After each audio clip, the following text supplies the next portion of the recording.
ఇప్పుడు రాబోతున్నటువంటి లోక్సభ ఎన్నికల్లో పోరు కేవలం రెండు పార్టీల మధ్యనే అనేది స్పష్టంగా అర్థమవుతా ఉంది. Bharatiya Janata Party Congress versus Congress party మధ్య ఉండబోతా ఉంది.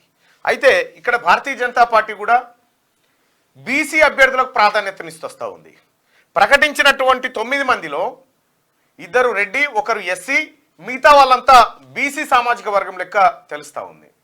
సో అందులో ప్రధానంగా బండి సంజయ్ పేరును మొదటగా ప్రకటించింది భారతీయ జనతా పార్టీ కరీంనగర్ నుంచి. రెండోది అరవింద్ ధర్మపురి గారిని నిజామాబాద్ నుంచి కొనసాగిస్తూ ఉంది. మూడోది సిట్టింగ్ స్థానమైనటువంటి కిషన్ రెడ్డి గారిని సికింద్రాబాద్ నుంచి. నాలుగోది మల్కాజ్గిరి నుంచి తీవ్ర పోటీ ఎదుర్కొన్నటువంటి ఈటల రాజేందర్ గారు ఎటకేలకు మల్కాజ్గిరి సీట్ను ఒడిసి పట్టుకోగలిగిండు. ఆ తర్వాత భువనగిరి నుంచి బూరా నర్సయ్య గౌడ్, వీళ్ళంతా బీసీలే. ఆ తర్వాత మధులత బ్రాహ్మణ్ అని అనుకుంటా ఉన్నారు, కానీ బ్రాహ్మణ్ కాదు, బీసీ అని తెలుస్తా ఉంది.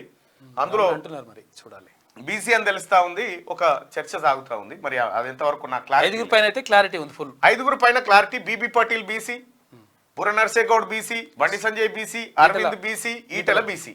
ప్రకటించిన 9 సీట్లలో కేవలం 2 మాత్రమే రెడ్డి సామాజిక వర్గానికి ఇచ్చి మిగతా సీట్లను బీసీ సామాజిక వర్గానికి, 1 ఎస్సీ సామాజిక వర్గానికి ఇచ్చినట్టుగా తెలుస్తా ఉంది. అయితే భారతీయ జనతా పార్టీ వ్యూ మాత్రం క్లియర్ గా ఉంది. బీసీల వైపు అత్యధికంగా మొగ్గు చూపేటువంటి పరిస్థితి అయితే కనిపిస్తూ ఉంది. మరి అది ఎంతవరకు పోతుందనే చూడాల్సినటువంటి అంశం. ఇక సిట్టింగ్ స్థానమైనటువంటి ఆదిలాబాద్ ఎంపీ సోయం బాబురావు సీటును ఆపింది. మరి ఆయనకు ఇక ఆపడం అంటే ఇవ్వకపోవచ్చు బహుశా. మరి సోయం బాబురావు కూడా ఉంటాడా భారతీయ జనతా పార్టీలో, భారతీయ జనతా పార్టీ నుంచి వెళ్ళిపోతాడా అనేది చూడాల్సినటువంటి అంశం.